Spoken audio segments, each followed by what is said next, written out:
Hi friends, நம்ம வந்து என்ன பண்ண போகிறோம் அப்படின்னு பார்த்தீங்கன்னா, வெங்காய வடகம் தான் போட போகிறோம். இந்த கருவடகம்னு சொல்லுவோம்ல, அதுதான் போட போகிறோம்.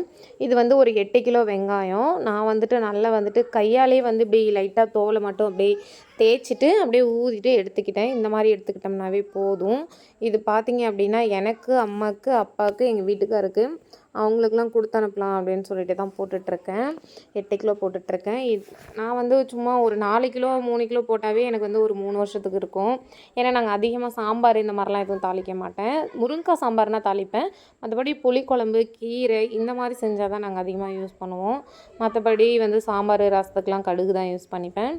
இது வந்து பார்த்திங்கன்னா நான் நல்லாவே வந்துட்டு ஏன்னா மண் இருக்கும் அப்படிங்கிறதுனால தண்ணியில் போட்டு நல்லா அலசி எடுத்துக்கிட்டேன். அலசி இந்த நம்ம வந்து வடவாரி இருக்குது பாருங்கள், அதால் வந்து எடுத்தோம்னா கீழவும் சிந்தாது, தண்ணி நல்லாவே வடிஞ்சிரும். அதனால் நான் வந்துட்டு நல்லா அலசிட்டு அதில் எடுத்துக்கிட்டேன். அதில் எடுத்துக்கிட்டு சுத்தமாக வந்து அழுக்கு எல்லாமே போயிடும். பார்த்திங்கன்னா உங்களுக்கே தெரியும் ஃபஸ்ட்டில் எப்படி இருந்துச்சு, இப்போ எப்படி இருக்குன்ட்டு. அதுக்கப்புறம் நான் வந்துட்டு எங்கள் வீட்டு திண்ணையில் வந்துட்டு முன்னாடியே பாய் விரித்து போட்டு நல்லா வந்துட்டு காலையில் ஒரு 11 மணிக்கு இது ரெடி பண்ணினேன். சாயந்தரம் வந்து ஒரு 6 மணி வரையுமே நல்லா வெயிலில் காஞ்சுது. ஏன்னா அப்போ தான் அதில் இருக்க நீரெல்லாம் சுண்டும். நம்ம வந்து இடிச்சிட்டு பிடிக்கும்போது நமக்கு அந்த பதம் கரெக்டாக இருக்கும். இந்த நீரோடு அப்படியே போட்டு நம்ம வந்துட்டு இடித்து பிடிக்கும்போது தண்ணி எல்லாம் அதில் வடிஞ்சு ரொம்ப அதிகமாக இருக்கும், பிடிக்க முடியாது.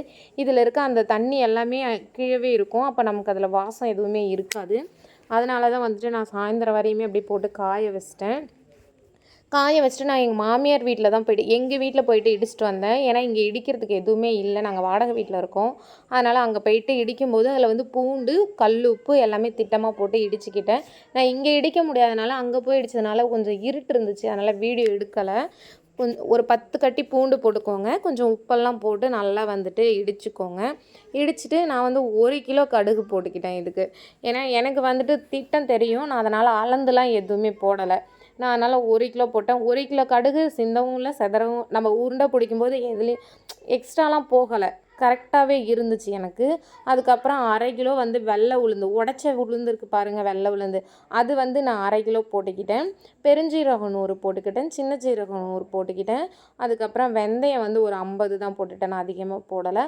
அதுக்கப்புறம் கருவேப்பிலை போட்டுக்கிட்டேன். அப்புறம் வந்துட்டு இதில் வந்து பார்த்திங்க அப்படின்னா பெருங்காயத்தூள் டப்பாவாக வாங்கி நான் போட்டுக்கிட்டேன். நான் வந்து கட்டி பெருங்காயம் சேர்க்கலை, தூளாக வந்து கொஞ்சம் சேர்த்துக்கிட்டேன். பெருங்காயத்தூள் வந்து இப்போ ஒரு 50 கிராம் வாங்கினீங்கன்னா சும்மா கொஞ்சமாக போதும். ஒரு லைட்டாக ஒரு 2 ஸ்பூனுக்கு போட்டுக்கோங்க, அவ்வளோதான். ஸ்பூன் கணக்கால் ஒரு 2 ஸ்பூனுக்கு போட்டுக்கோங்க.